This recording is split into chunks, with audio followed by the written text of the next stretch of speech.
Yo, growing a business is kind of tricky right now. Supply chains are squeezed, tariffs and trade policies are dynamic, and cash flow, it's tighter than ever. You need clarity to come out on top. Without it, you risk falling behind. If only you could hop in the DeLorean and see the future, right? Thankfully, there's NetSuite by Oracle. NetSuite has real-time forecasting to help you move ahead with confidence. This is your AI-powered business management suite and the #1 cloud ERP. Trusted by over 42,000 businesses, NetSuite brings accounting, financial management, inventory, and HR all under one roof. It's your single source of truth, giving you the data and control you need to move quickly. And with AI built in, you can automate the busy work and focus on strategy. NetSuite helps you see what's stuck, what it's costing you, and how to pivot fast. If I were running a business with a lot of moving parts, I'd use NetSuite for full control over everything. Tame the chaos with NetSuite. If your revenues are at least in 7 figures, download the free ebook, Navigating Global Trade, 3 Insights for Leaders at netsuite.com/SPI. That's netsuite.com/SPI. The perfect product launch. It's the goal for every brand marketer. High heat, fast sellout, and fans posting recipes like trophies. What do Sydney Sweeney's soap drop, Taylor Swift's tickets, and your next launch have in common?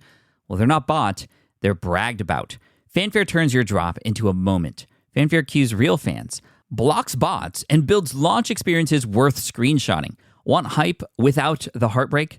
Get Fanfare's 5-step hype drop playbook with our proven success formula and make your next launch unforgettable at fanfare.io/playbook. Again, fanfare.io/playbook. Hey, I get it. You've worked really hard to build up your business and it's doing great. So great that you need help now.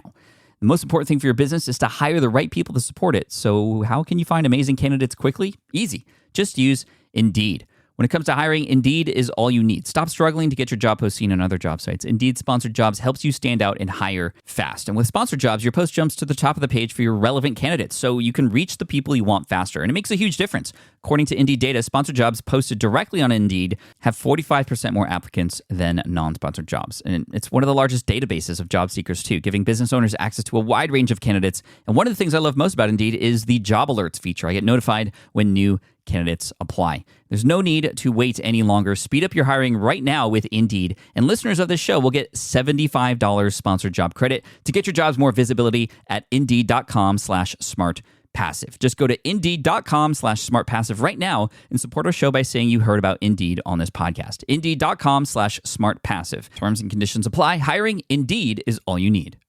This is the Smart Passive Income Podcast with Pat Flynn, session number 243. Let's do this. Welcome to the Smart Passive Income Podcast, where it's all about working hard now so you can sit back and reap the benefits later. And now your host.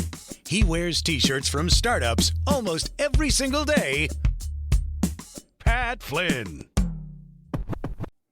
Still using a copy-paste website? Break the template trap with Framer. Whether you're overwhelmed by traditional site builders or frustrated with cookie-cutter designs, Framer gives you the freedom to create a site that's professional, polished, and uniquely yours. Framer is the design-first, no-code website builder that lets anyone ship a production-ready site in minutes. It's free to start, allowing you to browse hundreds of pixel-perfect templates or even design something on your own on a totally blank canvas. Add bold animations like appear effects, text effects, parallax scrolling, scroll animations, looping animations, and much more in seconds. The built-in AI handles the heavy lifting, generating starter layouts, and can even translate your entire site to any language. Ready to build a site that looks hand-coded without hiring a developer? Launch your site for free at framer.com and use code SPI to get your first month of pro on the house. That's framer.com, promo code SPI. Framer.com, promo code SPI. Rules and restrictions may apply.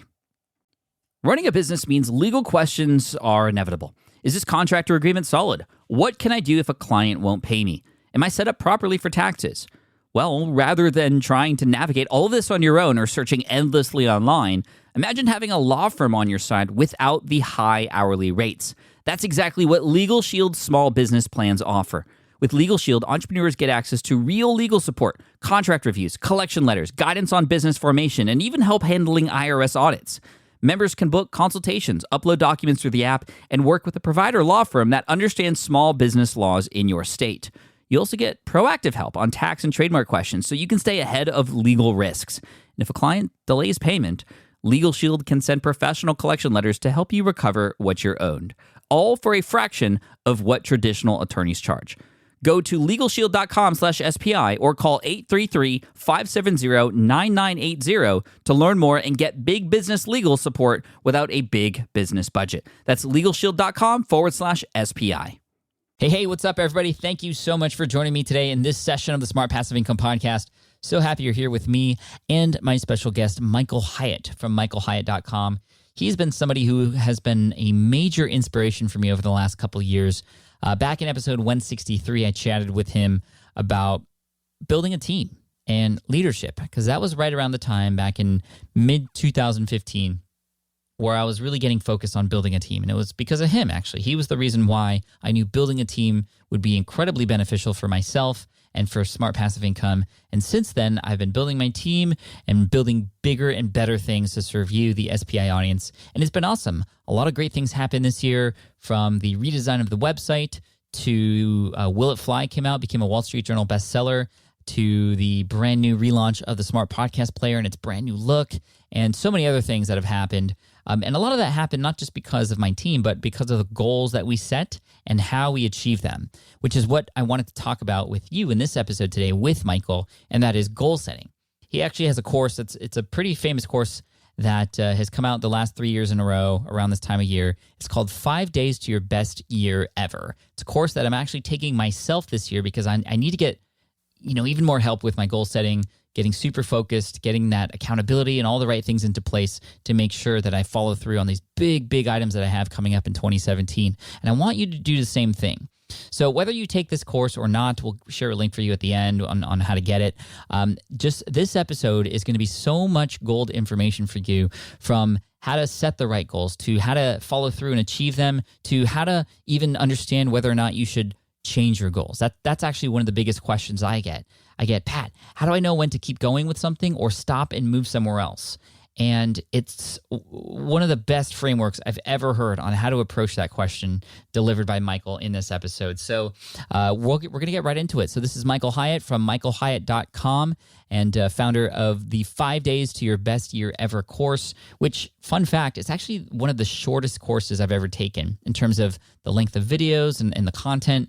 It really taught me, for those of you who create online courses out there, really taught me the fact that you don't need to create more videos and more content in order to make the best course. Sometimes it's just the quality of the course that is what matters. And that's something I picked up from Michael, even just through his example in that course, 5 Days to Your Best Year Ever. Anyway, we're going to get into that in a little bit. But for now, let me introduce you or reintroduce you to Michael Hyatt from MichaelHyatt.com. Hey, everybody. I'm so happy to welcome Michael Hyatt back to the SPA podcast, back again to just share with us a number of things that are going to help us move forward into the new year. So, Michael, thank you so much for being here. We always love you on the show. Oh, thanks, Pat. Always a joy to be with you. You've inspired me quite a bit. I know a lot of people know I give a lot of credit to you for how I've been able to build my team. So I wanted to thank you publicly again for that. I mean, that was truly life-changing. But I also know that from watching on the outside, you've been doing a lot in your own brand to make some changes as well. I've seen MichaelHyatt.com undergo massive changes. I know that you've come out with even more courses, and Platform University is just exploding. I'd love to just have you share with the audience kind of what you've been up to lately, and where did this kind of sudden rush of amazing products and stuff under the MH brand come from? Well, I've really been transitioning from being a solopreneur, then with a small team, and now today we've got 23 full-time employees. Wow. As well as a lot of key contractors that work with us. And the company has doubled every year since I started it in 2011. And that's been amazing to watch, because what it's allowed me to do is to get more and more narrowly focused on the handful of things that I do well. And so I don't have to dabble in all the things that I don't do so well. So as a result of that, I've been able to just really focus on creating content and delivering that content. So this past summer, I created a new productivity course, which we launched, was a 7-figure launch for a product called Free to Focus. And it was really kind of my conviction that productivity is not so much about getting more done, but getting the right things done. And particularly the ability to, as entrepreneurs, to create a life where we can have more freedom. the freedom to really focus on the work that matters, the freedom to really be present with the people we love most, and the freedom to be spontaneous so that we have enough margin in our lives that, for me, when my kids or my grandkids drop by, I can stop what I'm doing because I've got that kind of margin. Mm-hmm. So it was fun to share that with people and just see the transformation. I mean, I know this is true for you, but my favorite thing is getting those emails or those video testimonies from people who just had a radical transformation as a result of content that we've been able to produce. And it's been really fun for me to be able to produce content in the context of a team so that I don't have to do everything like I used to have to do it, but I've got people that can handle the research and create slides for webinars and all that kind of stuff. Now, when you were kind of starting out as an entrepreneur, or even recently, do you feel like you, with Free to Focus, were kind of addressing your earlier self? Is that something you struggled with trying to prioritize and figure out what to do, and you felt sometimes maybe that you were working on things that weren't matterful, or is this something you've always been an expert at? Well, it's something I've definitely always had an interest in, because I'm on the Strength Finders, I'm an achiever. Mm-hmm. And so what that means is that I love checking off boxes. I like accomplishing new, bigger goals. But the problem is that unbridled, that can just basically take over your life. And what I didn't do so well early in my career is have work-life balance. And so I really kind of sacrificed my health and my family, thankfully not to a level where it was tragic, but certainly where it was a level where there was an impact, because I was pursuing my career, just getting productive so I could do more and more and do it faster and faster, and never stopping to ask the bigger question of what kind of life do I want? Where is this all going? I'm in this for the long game, and I want to leave a legacy. And that takes some intention and some planning. Right. And that goes very much in alignment with a recent book that you had co-authored called Living Forward, which is great. I have a number of copies that I've given out for free to my audience, and they just are loving it. And, everything that you do and you touch seems to really have a massive impact on people's lives. I'd love for you to speak a little bit on, well, how do you know what items to tackle that are going to have the biggest effect on your audience? I think a lot of people who are listening to this have a number of ideas, a number of different products that they could create or things that they could do to help their audience. And for whatever reason, you just always seem to pick that perfect one that starts that domino effect like Jay Papasan and Gary Keller talk about in The One Thing. How do you decide what to do? Yeah, that's one of the great things about having a blog or a podcast, because you get to test content. And I always look at my blog and my podcast as kind of a lab where I, try things without a lot of investment. I mean, I try to be thoughtful in my podcast and I try to be thoughtful in my blog post, but there's a lot of difference between creating a podcast or a blog and creating a course, which, as you know, because you've created them, it's an all-consuming thing where you're making a huge investment of time and money and effort. So I'm looking at the blog posts that really resonate. I watch the email that comes in. We get hundreds of messages a day where people are writing in and they ask a certain number of questions and just what people are saying and what they're looking to me for. So I think if, my friend Dan Miller says that if you get the same question about 2 or 3 times, you need to consider creating a product about it. And so I do a little more than 2 or 3 times, but if we're getting that question over and over again, like productivity, I realize, and those posts are always some of my hottest posts. I knew that was a big area. Then we went from there to a survey. And so we do a survey every year on my blog. And one of the things that we ask about was we gave them several topics and said, if I could create a course for you that would meet a pressing need that you have, what would it be? And we gave them several examples. And for the last several years, productivity has always been at the top. I love that. So you're literally taking the guesswork out of it and you're having your own audience tell you exactly what they need anyway. Yeah, totally. And one of the things I did with the course, I forgot about this, but this will be important for your audience, is that I created a Facebook group around productivity. And I thought this will be sort of the beta group, and I'll test the content. And we did everything. We tested the outline. We tested the basic conceptual models that we used inside the course. We tested the title. We tested the design, the art, and all that. And we had over 12,000 people in that group. Wow. And they knew that a course was coming. Well, they did. They said, I said, I'm going to create this course, and I want you guys to be my test group. And if you're willing to do that, I'll give you a special deal on sort of a beta edition of the course. So we did that over the summer. And I sold the course for half price, and we limited the involvement to 300 people.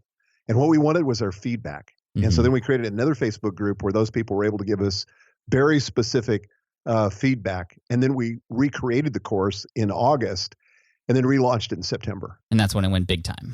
Yes, right. Great.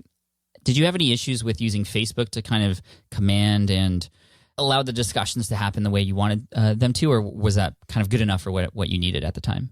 I think it was good enough. The thing I love about Facebook is it happens in the context of what people are already doing. You're not asking them to go to another site where they have to learn the protocol. They know Facebook. Mm-hmm. I would say the bad part about it was I really intended that beta group, that first group, to be about 1,000 people.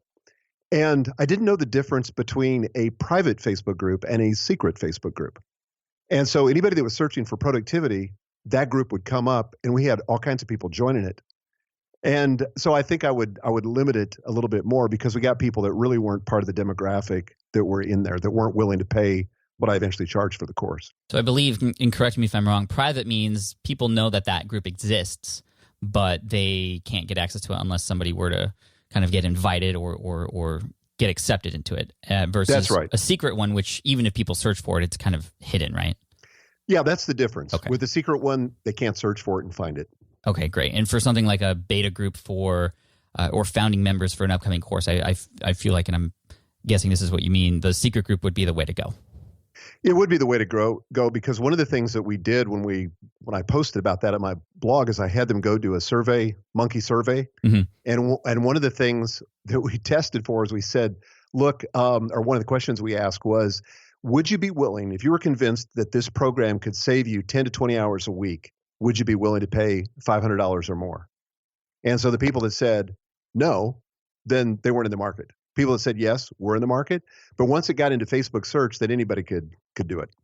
So I remember seeing a headline that you had posted on Facebook a while back, and I think a tweet or two from it. But it was really intriguing because the headline was something to the likes of, 5 productivity tips, which, we're automatically drawn to productivity tips in the first place. But then here's the kicker: 5 productivity tips that are actually making you less effective or making you work slowly or slower. That was really interesting to me. Could you share one or two of those things with us? I think that would be completely helpful before we get into kind of the meat of goal setting. Yeah, you bet. That was actually a webinar I did where I did about 10 of those. And one of them is sometimes we're encouraged to sleep less, so that we can actually use that time, get up earlier, use that time to write a book or accomplish something that we've really wanted to accomplish. Mm-hmm. In fact, when I was the CEO of Thomas Nelson Publishers, we published a book. I'm not proud of this, but we published a book where the woman advocated that you could train yourself to sleep on just 4 hours a night. Well, all the research says that's the exact opposite of what you need to do. When you're tired, you're less focused and you're therefore less productive. So if you think about it, when you're reading late at night and you find yourself having to read that same paragraph over and over again, right? Because you just don't have the focus and you're tired. And sometimes just a good night's sleep will make you more productive and focused. Another thing too another tip is that sometimes we're told to, we need to write everything down we need to do for the day. And one of the things that I've really found that's helped me is something I call my big 3. And so for every day, I have 3 and only 3 tasks that I have to do, but they're important. So they're things that are really important. They're not the trivial stuff. I do have a startup routine when I get to the office, and I have a shutdown routine at the end of the day where I handle things like email. That doesn't really go on my to-do list. But what I do have on my to-do list are the 3 things that'll really move the needle. And I figure if I can do 3 things a day, and I can do that consistently 5 days a week over the course of a year and accomplish those things, 750 things or so, that's a good year. Absolutely. Do you figure out what those 3 things are the day prior or a week ahead of schedule? When does that come into play? I usually do it the night before. And I'll have things that'll show up, that maybe I put a reminder on because they have to be done today, like got to file my income taxes or whatever. They have to be done today. Right. But usually I do it the night before. And then as a part of my morning startup routine, I just confirm that something else hasn't come up. And those are still the big 3 for that day. I love that. So not a super huge to-do list, but actually a shorter one could work out in your favor. And if you're consistent with it, I mean, like you said, those things add up. And I also have to agree with you on the sleep thing. It sort of reminds me of what I learned with working out and physical exercise where, you feel like you're losing hours because you're not working and not doing these things to get ahead in your business, but it actually comes back and helps you out even better after you accomplish those things. Well, so true. And just back on the list thing, I want to share a tip that I got from Dan Sullivan, who's somebody I really admire. And he said, so many people are setting up a game that they can't win. They've got like this long to-do list when they start the day. No way they're going to get them all done. So they get to the end of the day and they've got less checked off than they have left. And they just feel like a failure. So you wake up overwhelmed, you go to bed defeated, and you're setting yourself up for a game that you can't win. On the other hand, if you do the 3 things that you're actually going to do today, the big things, the 3 things, that's a game you can win, and you can put your head on the pillow at night and feel great that you got the important things done. I love that. Thank you, Michael, for sharing that. Yeah. Now, we are approaching the new year, and it just seems like it was yesterday that I was planning out 2016, and here we are moving into 2017 already. And I think goal setting and accomplishing things that we've always wanted to do is on people's minds. Where do people start with this? I think this is the big thing. A lot of people have a ton of goals, and how do you know which ones to pick into the new year? I mean, I think a lot of people suffer from goal sort of fatigue, goal overwhelm, and even just when they start thinking about what they want to accomplish, knowing that there's just all this stuff already happening in the year. Where do we even start with any of that? Yeah, I think we have to start in the realm of possibility, where we think about what could we do this next year? I mean, if we really wanted to make this next year our best year ever, what would have to be true by the time we get to 12/31/2017? What would have to be true? What would have had to have happened this last year for it to be a great year? And I think sometimes we're so defeated before we start. Maybe we didn't accomplish the goals that we really wanted to accomplish. And I think we have to remind ourselves that this next year is like a blank canvas. Nothing's been done. It's wide open. We can paint it any color we want. And I think that we sometimes have to get past the limiting beliefs that hold us back. And I think confronting those limiting beliefs is a really important exercise. And one of the things I do in my course is help people confront what are the limiting beliefs that are making them think that certain things aren't possible. And I do believe that as we're thinking about this next year, I think it's important to think about the totality of our life so that all of our goals just aren't business goals. Where it really gets exciting to me is when I think about what can I really accomplish in my health this next year or in my relationship with my wife. I've been married for 38 years and it's our goal always to take our relationship to the next level in the next year. So how can we continue to build on what we've already got and make it even better this next year? So thinking about the totality of your life is really important as well. That starts getting me jazzed and excited about the possibility of what could happen. What are some of those common limiting beliefs that you are finding from your students in your course? Are there any common ones that are sort of more universal? Yeah, I think some of them are just the limitations that happen around their failures. So somebody may think, I can't lose weight because I'm just a big bone person, or some kind of story that they're telling themselves about their weight. I'm just destined to be heavy, or I'm just not somebody that's a morning person. Well, I get that there are circadian rhythms and there's a lot of other things that influence that, but those also can be choices. I have a whole blog post that I've written on how to become a morning person, and there's some things you can do if you want to do it. You don't have to choose to do it, but if you want to do it, you can do that. Or maybe it's a limiting belief around money. Like I'm just not very good with money.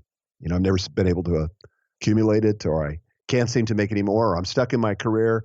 Anytime you start inhibiting your freedom or pulling yourself back from what could be possible, there's a good chance that you're running up against a limiting belief that's just in your head.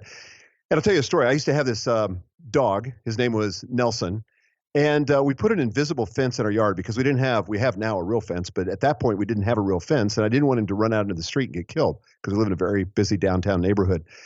And so we did the invisible fence, and I was a little bit nervous about it, but we trained him over time. And literally when he would approach the fence, he would just get a little vibration. And first it was a vibration and a sound, and then it just becomes a vibration. So totally humane, doesn't do anything negative, but he would back off as soon as he got that vibration.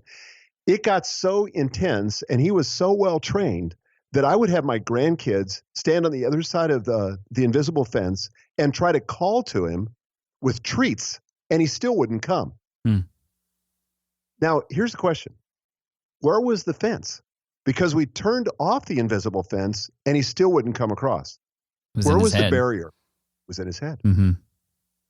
And that happens to us on a lot of different issues where we have this barrier in our head that's holding us back. And that's what we've got to confront if we're going to have a great year and if we're going to go to a new level in the various areas of our life. It's so interesting. Every time I approach a new year, I set new goals for myself, and I happen to accomplish a lot of them, which is great. And it happens for many different reasons. But the one thing I always look back on at the end of the year and the goals that I've accomplished is that I'm actually very surprised at myself. And sometimes I will hit those goals, but crush them, like go way past what I ever thought was possible. And every time I reach those goals, I often say to myself, man, I keep underselling myself, or I keep not believing that I could actually do better than this. And so my question to you is, well, how do you know how far to go with your goals? And I know it may be a different approach for more your personal and life goals versus your business goals. But I mean, how can we gauge? I mean, anybody could say, at any level, next year I'm going to make $1 billion. Where, right. That may not be very possible for most people, but where does that line get drawn, and how do you draw that line? Yeah, that is a great question. It's a common question, and I think of it as 3 different zones. So a lot of people want to set a goal in the comfort zone. They it's just an incremental improvement in some area, and they know they absolutely can slam dunk it. Here's the problem with that. It doesn't create any growth, and it doesn't create any excitement. And the research that we've gathered shows that you actually have less of a chance of accomplishing those goals that are incremental and located inside the comfort zone. So that's zone 1.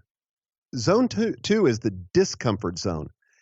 That's where it stretches you, where it's a little bit beyond what you think might be possible. You may feel, and I think these are the markers of the discomfort zone, and this is why they call it the discomfort zone. You may feel some fear. You may feel some uncertainty. You don't know exactly how you're going to accomplish it. You may feel some doubt. You're not sure you've got what it takes to actually accomplish it. Those are great markers. When you start feeling that, you're square in the middle of where you need to be, because all the great stuff in life happens in the discomfort zone. Nothing good happens in the comfort zone. That's where, we watch television and we veg out and, we don't really achieve anything. But the discomfort zone is where it happens. Now, zone 3 is what you want to also avoid, and that's the delusional zone. So if I thought that I could make the PGA Senior Tour, anybody that's played golf with me would tell you that I'm being delusional. That's not possible. So I don't want to go up to the delusional zone. I want to maybe go up right to the edge and then click it back a few. I want it to be in the discomfort zone. So that's how I think about it. Am I feeling uncomfortable? Awesome. That's where I want to be. I love that. When I think back in my past to some of the goals that I've set, sometimes I feel like, and I'm admitting this now, I set goals that I know I will achieve. And I think I'm playing tricks with myself saying, I'm just going to write down something that I knew I was going to already do. Exactly. Well, we do that with task lists, right? If you're the kind of person, and I confess that I've done this from time to time, as an achiever, sometimes I'll do the task and then I'll write it on my list because I want the credit for being able to check it off. Right. That's really interesting. Now, on the zone 3 thing, the delusional, I've heard many people preach and say, you know what, you got to shoot as high as you can, because even if you don't get that goal, you're still going to end up with great results. I'm curious to your thoughts on that, because that is definitely in the delusional zone at times. And my personal feeling is, reach high, of course, but I would also feel bad if I didn't. For me, as being a very competitive person, also an achiever, I feel like if I weren't able to reach those incredibly high goals, I'd still feel bad about it, even though I were to have great results. Yeah, that's a tricky one. And I think one of the things that we have to do is that when we're planning forward and we're looking at the goal in front of us, we're going to be measuring the gap, right? We're going to be looking at where we are versus where we want to be. Right. And this is kind of another insight from Dan Sullivan.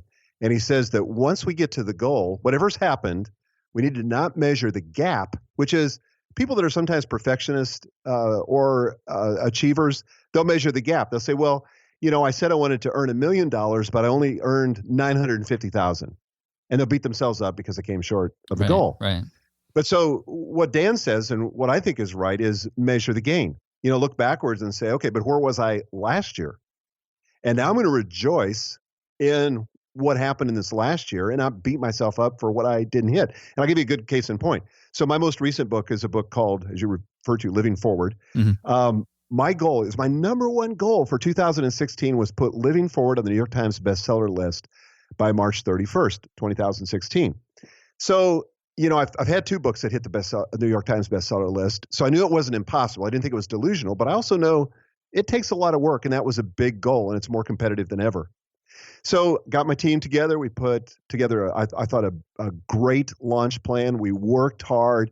It hit the USA Today bestseller list. It hit the Wall Street Journal list, but it did not hit the New York Times bestseller list.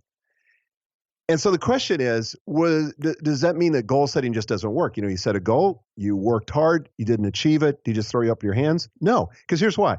We wouldn't have hit the USA Today bestseller list, nor the Wall Street Journal bestseller list if we weren't shooting for the New York Times bestseller list. And, that's kind of a notorious thing with the New York Times list too, as to why they put some books on the list and others they don't, because I know based on the BookScan numbers, we had the numbers. We were the second best-selling book in the nation that week. But for whatever reason, we missed it. So I'm not going to beat myself up. I'm going to celebrate the fact that I hit those other two bestseller lists, and we're going to learn from that experience, and I'm going to have the same goal for the next book I publish. And I'm sure you had other goals related to the book as well. I mean, the book I know has changed several people's lives and have got them started down the right path finally.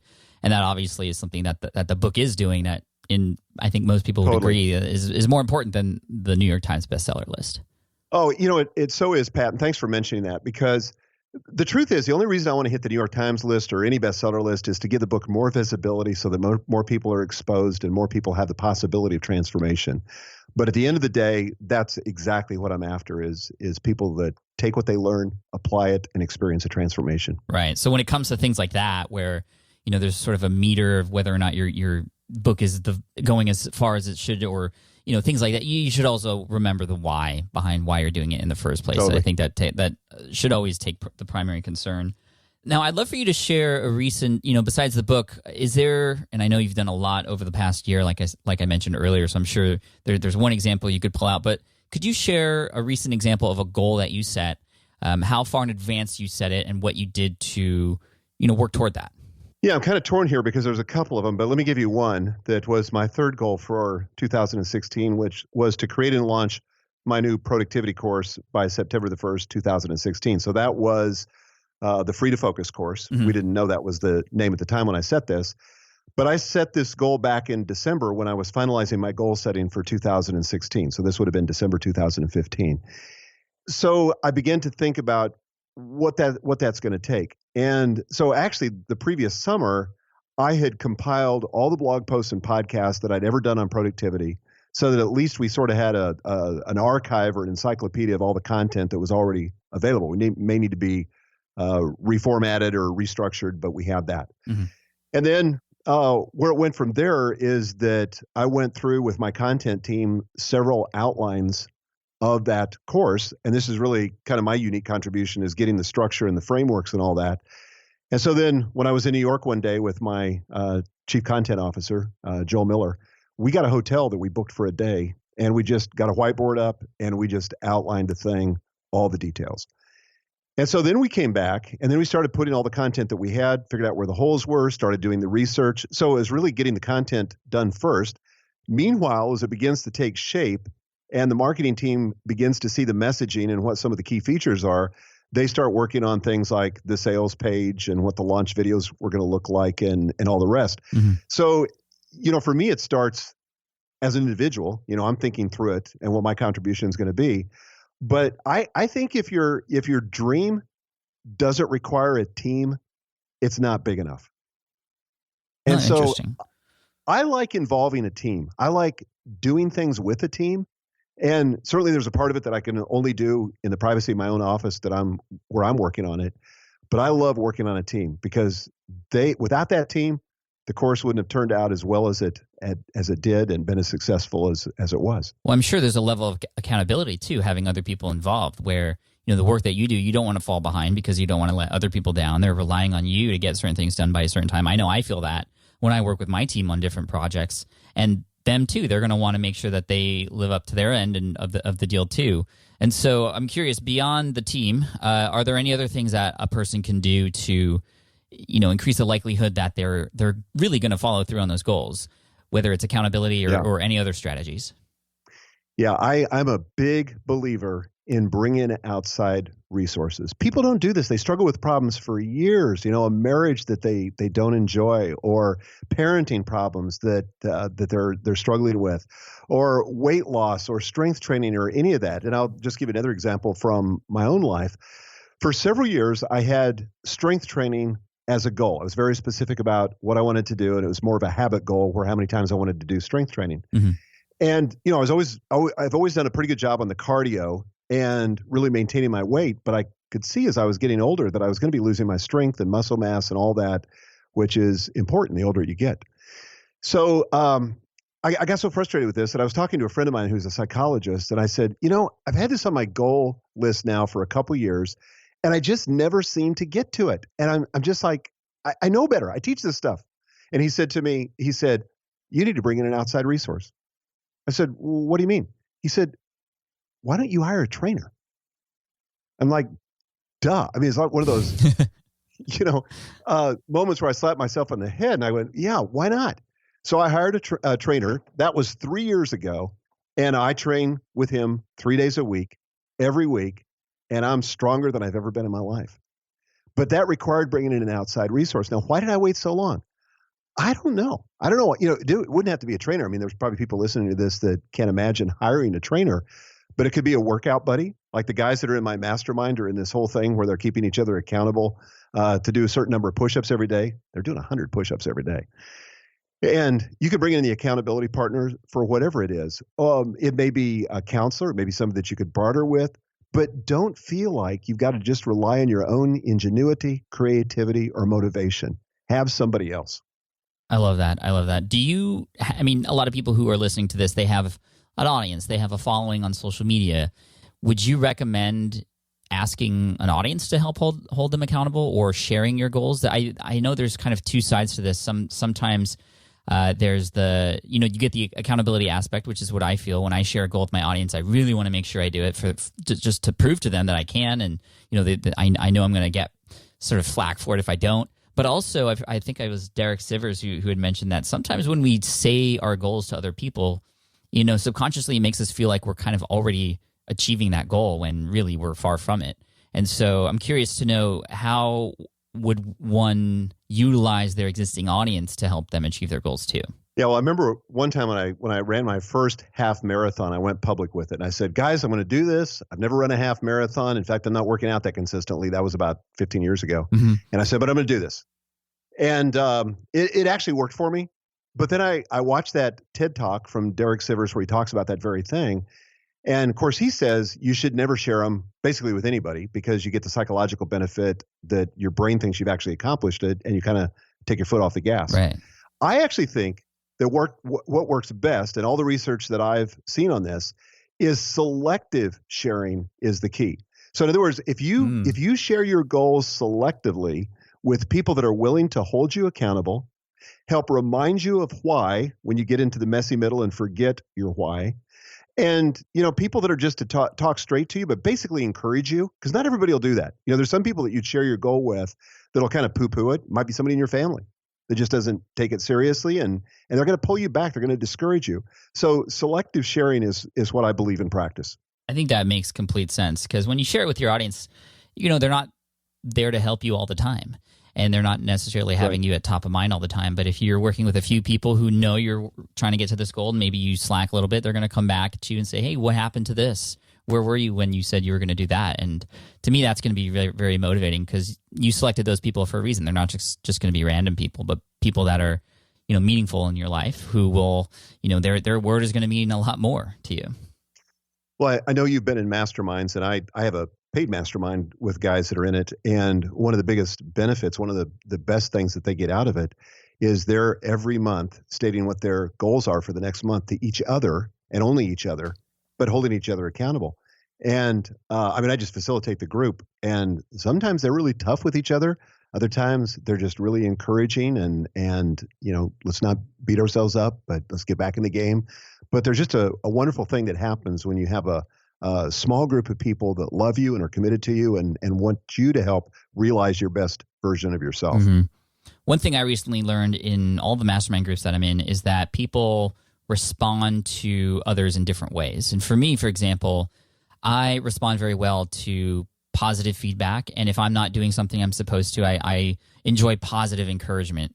For a while, when I was slacking off for some things that I was supposed to do, a few people in the group would get all drill sergeant on me because that's the way that they respond best. But that was not the way that I would respond best. And sometimes when they would do that, I would just kind of curl up into a little ball and hide in the corner of my office and just feel bad about myself all the time. That's not what motivates me. And so one thing that we've done in our mastermind groups, this is something that I feel every mastermind group should do, is to share with each other how they best respond and share what motivates them and what doesn't motivate them. That way the rest of the group can kind of know what those qualities are and make sure that they're always encouraging in the way that the person would respond best to. That's a great idea. Somebody that I have read a lot of is Brene Brown. She's a shame researcher at, I believe, the University of Houston.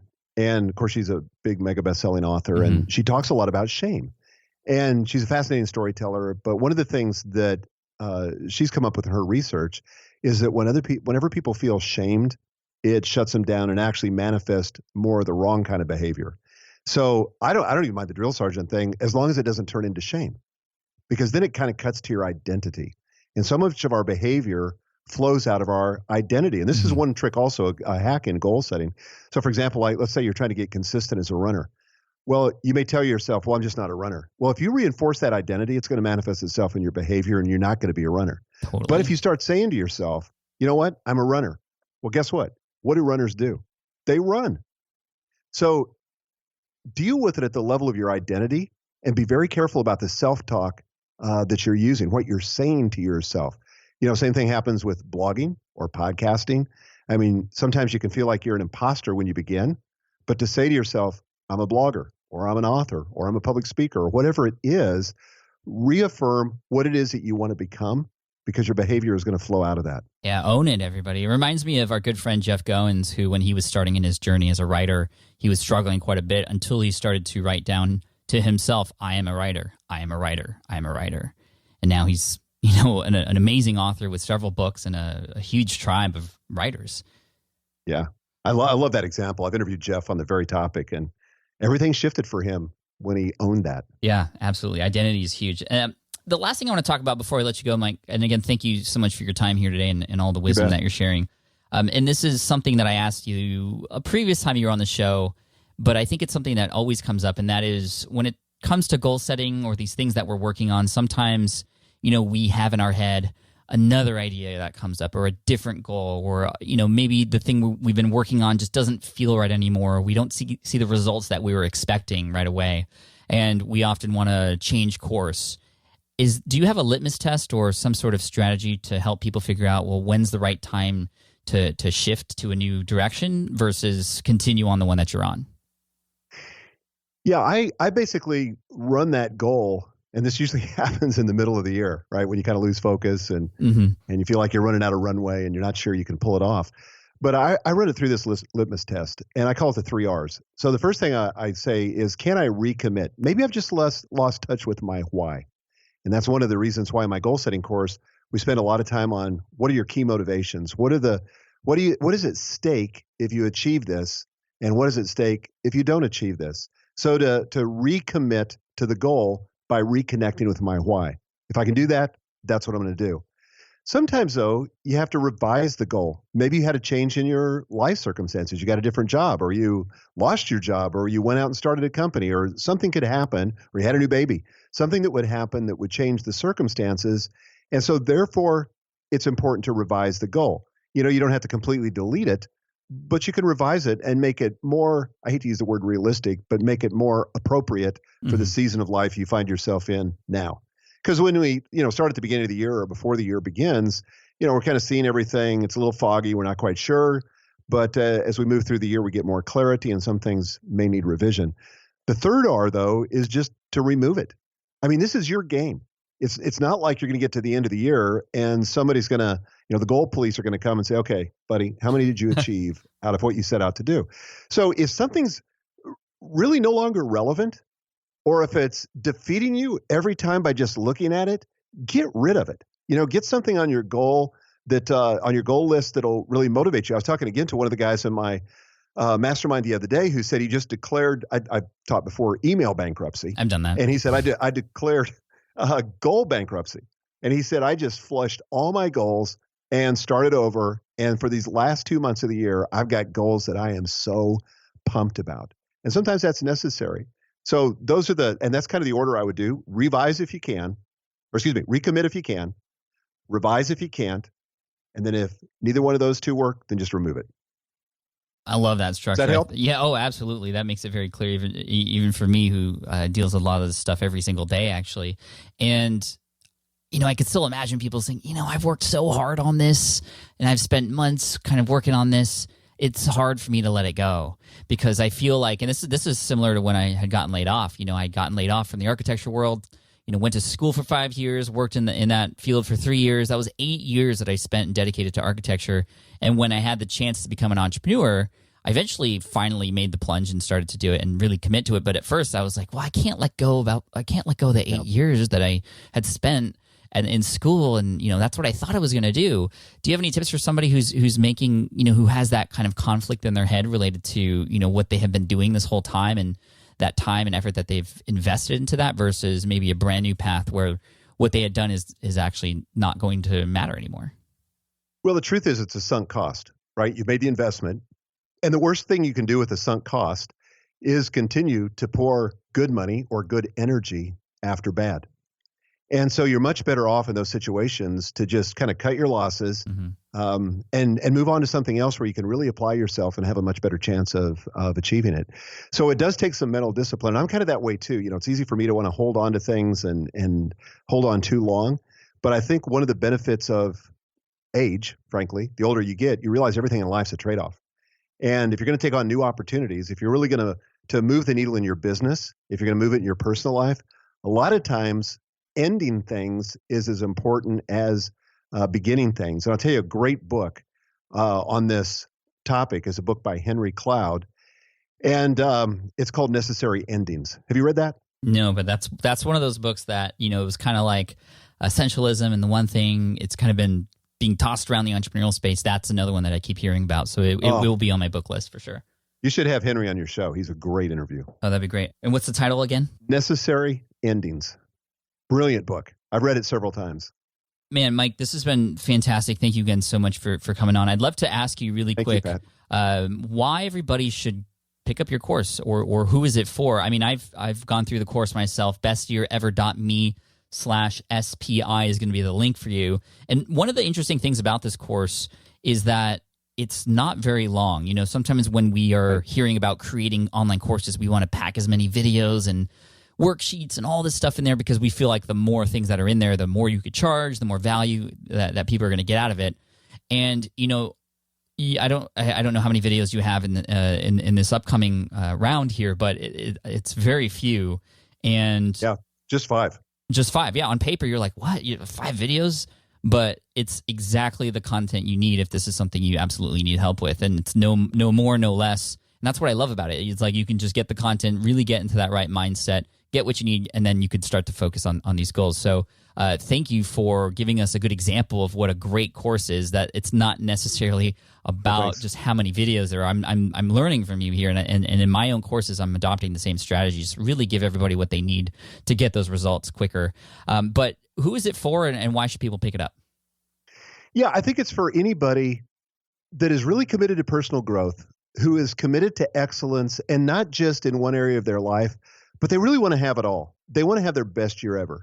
And you get to define that. But for somebody who really wants to do that and harness the power of goal setting, whether you're an entrepreneur or whatever, I mean, it doesn't really matter. We've had students go through this. We've had government officials go through it. We've had law enforcement go through it. We've had just about every conceivable person go through this. But anybody who wants a better future and is committed to making this next year your best year ever, this is basically the roadmap. And as you know, it's called 5 days to your best year ever. So it's really was set up initially for people to take one video a day. It takes you about 30 to 45 minutes a day for 5 days. And you come out of the back end of that process with a plan, a very simple, executable plan for this next year that I promise if you do it, you'll be jazzed about this next year. You'll be more focused, and you'll have more clarity than probably you've ever entered a year with. Love that. I'm actually going to be going through it to prepare myself for 2017. So hoping to see maybe some of you guys who are listening in there as well. And again, that link was bestyearever.me/SPI. And I'll talk a little bit more about that after we get off the phone with Michael. But anyway, I'm going to let you go. You've been so gracious with your time today, Michael. Always a pleasure to speak to you. And I cannot wait until I get to see you in person again, shake your hand, and thank you again for all the great things that you've done for me and the SPI audience. I appreciate you so much. Thanks, buddy. Great to be with you. Take care. All right, I hope you enjoyed that episode with Michael Hyatt from michaelhyatt.com. If you want to check out 5 days to your best year ever with me, you can check it out at bestyearever.me/SPI. bestyearever.me/SPI. We'll take that course together. I'll see you in there, and we could talk about it. And I really hope to crush these big goals that I have in 2017, and I know you want to do the same thing. So, show notes for this episode are available at smartpassiveincome.com/session243. Again, that's smartpassiveincome.com/session243. And by the way, that link is an affiliate link. So I do get a commission if you go through that link at no extra cost to you. If you have any questions about the course, let me know. I've gone in there before and have checked it out, but he reshoots it every year. It's awesome. So again, that link one more time, bestyearever.me/SPI. Awesome. Thank you so much. I appreciate you. I look forward to working through that course with you guys. Michael Hyatt's course, 5 days to your best year ever at bestyearever.me/SPI. And good luck to all of you and your goals and the people who you're going to serve through all those goals that you're setting. I appreciate you. Thank you so much for listening in, and I look forward to serving you in next week's episode of the SPI podcast. Cheers, and thanks so much. Bye. Thanks for listening to the Smart Passive Income Podcast at www.smartpassiveincome.com.